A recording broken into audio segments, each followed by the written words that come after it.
Sampurasun, Wilujeng Sumping di channel YouTube Dapur Nin Cimanggung, Sumedang.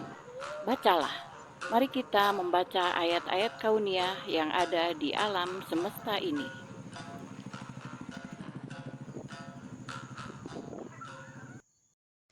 Bismillahirrohmanirrohim. Hari ini Dapur Nin Cimanggung akan mengolah daging sapi dibuat menjadi dendeng sapi kering ya. Ini masih ada daging kurban ya, sisa daging kurban ini kebetulan dikirim saudara jadi masih tersisa, maka mau saya buat dendeng sapi. Ini bahan-bahannya 1 kilogram daging sapi, boleh dari bagian khasnya atau bagian paha belakang yang sedikit lemak ya. Nah kemudian bumbu-bumbunya ini 10 siung bawang putih, 10 siung bawang merah, kemudian ini kurang lebih 50 gram lengkuas yang sudah digeprek kasar gitu ya, biar mempermudah nanti di blender. Nah kemudian ini gula merah sebanyak 200 gram. Kemudian ini ketumbar biji yang sudah diulek kasar ya, jadi jangan halus, ini diulek kasar. Ciri khasnya dendeng itu kelihatan ada bubuk-bubuk ketumbarnya. Kemudian ini kaldu ayam 2 sendok makan mengganti garam, ladaku setengah sendok teh. Dan ini 5 biji asam jawa ya. Nanti dilarutkan pakai air. Kemudian nah ini salah satu rahasia membuat dendeng, yaitu kita menambahkan atau kita memakai ragi tape ya. Ini 2 buah ragi tape. Maksudnya selain untuk membuat daging itu menjadi empuk, juga untuk mengawetkan. Nah, bahan-bahan lengkapnya bisa dilihat di layar. Nah ini prosesnya, daging ini tidak perlu dicuci dulu, cukup dilap dengan tisu saja gitu ya. Jadi biar tidak menambah airnya. Jadi untuk menghilangkan airnya cukup ditekan-tekan dengan tisu. Kemudian kita iris tipis-tipis. Lebih baik menggunakan pisau yang tajam ya, biar dagingnya teriris tipis. Nah ini daging-daging yang sudah kita iris tadi disimpan di sebuah wadah. Kemudian kita siapkan bumbu-bumbu yang tadi untuk di blender. Jangan lupa ditambahkan air sedikit, kemudian ragi dibelah 2.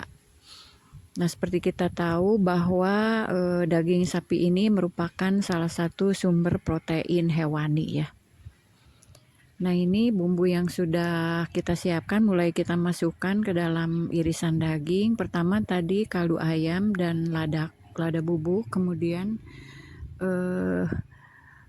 gula merah yang sudah disisir halus, dan ini bumbu-bumbu yang sudah di blender. Kita aduk rata.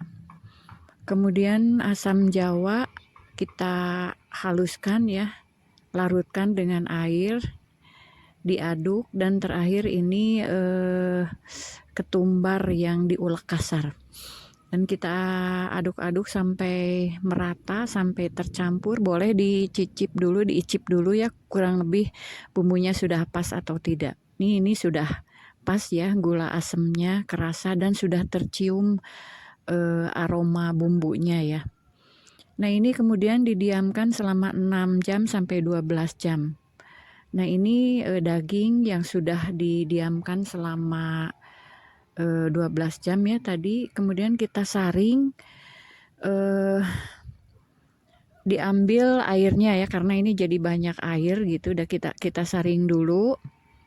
Kita pisahkan irisan daging, dan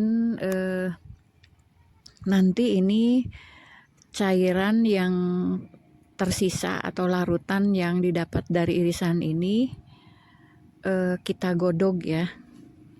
kita godok dulu gitu, dipanaskan. Nah, ini sebetulnya proses untuk menjadi dendeng itu sudah jadi ya. Jadi untuk maksudnya bisa dilihat tadi ya, dagingnya bisa disobek gitu ya, lembut gitu. Nah, ini larutan atau cairan tadi yang sudah dipanaskan kita masukkan lagi ke dalam irisan daging biar menempel. Dan sebetulnya proses sampai sini sudah bisa dikonsumsi ya. Ini dendeng basah ya. Tapi kalau ingin dendeng ini awet, maka kita usahakan untuk dijemur ya. Nah, ini dijemur selama kurang lebih 2 hari. Dan selama proses penjemuran itu jangan lupa dibalik gitu ya. Nah, kebetulan ini harinya bagus, panas terik. Maka selama 2 hari ini dendengnya sudah kering ya. Nah, ini dibolak-balik ya. Ternyata dalam proses pengolahan dendeng sapi ini banyak hal yang harus kita tahu. Bagaimana cara mengolahnya agar dendeng itu bisa dikonsumsi dengan baik. Nah, ini setelah 2 hari sudah kering. Seperti ini penampakannya, tampilannya. Nah, seperti ini dendeng yang sudah jadi. Ini bisa disimpan. Nah, kalau langsung digoreng, ini hasilnya kurang bagus ya. Ada banyak kesalahan bagaimana cara kita mengolah dendeng. Jadi ternyata digoreng langsung itu tidak menghasilkan dendeng yang bagus ya. Malah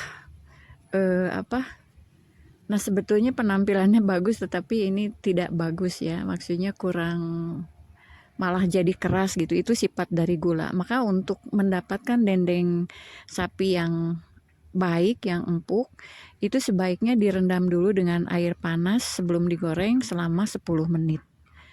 Nah, setelah direndam dengan air panas selama 10 menit, dendengnya ditiriskan. Nah, kemudian kita siapkan minyak panas ya. Ini digoreng dalam minyak yang panas tetapi hanya sebentar saja. Nah, ini hanya sebentar, kemudian dengan api kecil. Jadi hanya sebentar saja. Nah, ini hasilnya dendeng sapi yang sudah digoreng tetap empuk dan bisa dinikmati dalam keadaan panas-panas. Selamat mencoba.